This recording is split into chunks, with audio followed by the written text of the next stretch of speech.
From the shadows of slavery to the heart of an empire, Hürrem Sultan's story is one of history's most dramatic transformations. She was a woman who rewrote the rules, a captive who became a queen, and a visionary whose ambition left a legacy of both glory and ruin. Some called her a political genius, the secret architect of the Ottoman Golden Age. Others whispered that she was a witch, a temptress whose rise cursed everyone who stood in her path. The truth, as always, is found somewhere between the glittering throne she conquered and the trail of blood she left behind. Born Aleksandra in a distant land, her life began not with royal fanfare but with the trauma of a Tatar raid. Torn from her home, she was brought to Istanbul as a slave, destined for the imperial harem. But the harem was no fairy tale palace. It was a battlefield disguised in silk and perfume, where survival depended on cunning, alliances, and the art of pleasing a sultan who had thousands of choices. Hürrem realized early on that beauty was temporary, but wit was a weapon. She learned languages, studied politics, and mastered the emotional undercurrents of the court.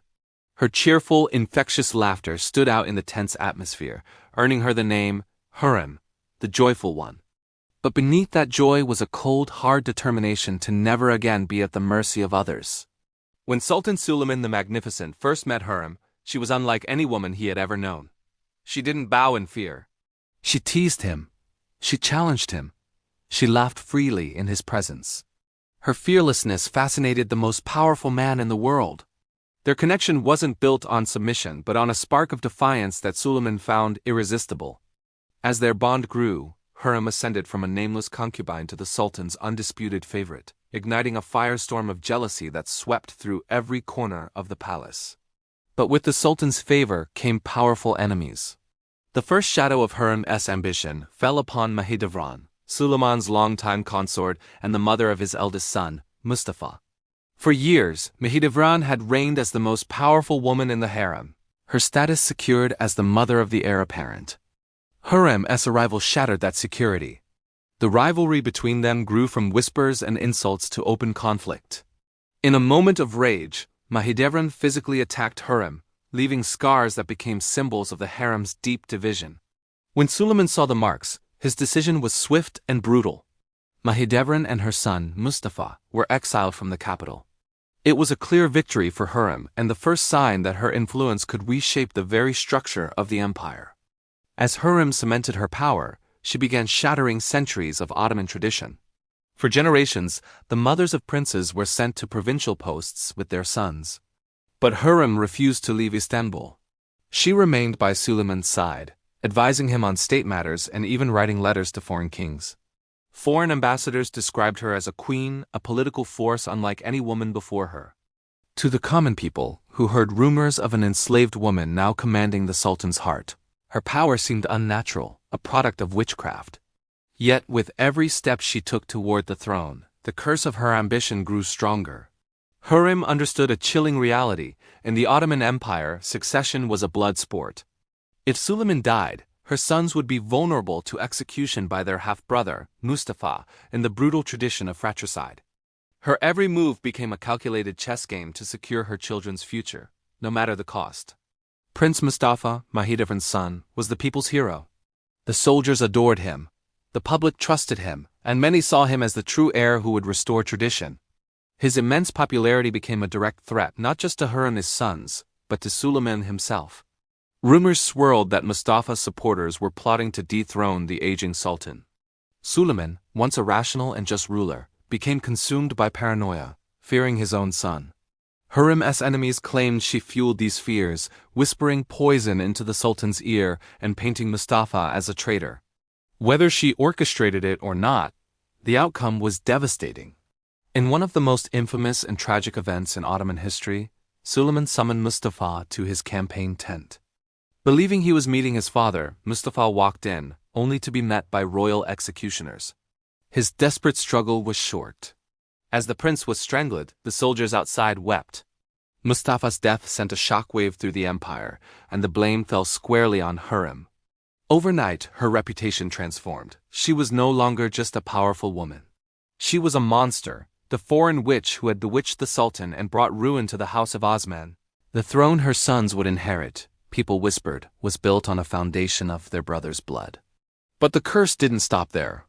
It turned inward, beginning to consume her own children. Her most beloved son, Kazade Memd, died young from smallpox, a loss that broke Hürrem's spirit in a way no political enemy ever could. The tragedy then tightened its grip on her remaining sons. Selim and Bayezid, once united, were now rivals for a throne stained with tragedy. After Mustafa's death, their competition spiraled into open warfare. Bayezid, bold and reckless, saw himself as the rightful heir and rebelled. Selim, backed by his father, hunted his brother across the empire. The chase ended in Persia, where Bayezid and his young sons were captured and executed. The bloodline Hürrem fought so fiercely to protect was destroying itself. Meanwhile, her youngest son, Cihangir, who was born with physical ailments, was devastated by Mustafa's execution. The grief proved too much for his fragile health, and he died of a broken heart, a son destroyed not by ambition, but by the sorrow his mother's rise had created. Hürrem didn't live to see the final bloody chapter of her son's rivalry. She died before Bayezid's execution, before her surviving son Selim II would ascend the throne as a ruler more interested in pleasure than power. But her later letters reveal a woman haunted by fear, guilt, and the endless struggle to protect her family. Despite it all, Suleiman's love for her never wavered. He built a magnificent mausoleum for her next to his own, an honor no concubine had ever received. But even his love couldn't undo the curse. After her death, the mighty Sultan retreated into a world of sorrow, broken by the loss of his wife and the children he had ordered to their deaths. The empire itself bore the scars. Mustafa's execution destabilized the succession system, and the rivalries Hürrem's rise had inflamed weakened the state from within. Historians often say the Ottoman Golden Age died with Suleiman, and that the seeds of its long decline were planted during Hürrem's reign. But was she solely to blame? The system was brutal long before she arrived. Princes murdered their brothers for generations. Hürrem didn't invent the game. She just played it better than anyone and with higher stakes. The curse wasn't just her ambition. It was the price of power in a world where survival demanded unthinkable sacrifice. Her story is both inspiring and terrifying. A slave who became a queen, a mother who secured a throne for her son but lost almost everything in the process. Hürrem Sultan remains one of history's most enigmatic figures, the smiling queen whose ambition lit up an empire, but cast a dark shadow that would last for centuries. Thanks for watching. If you enjoyed this journey into the past, don't forget to like, subscribe, and hit the bell for more stories that history almost forgot.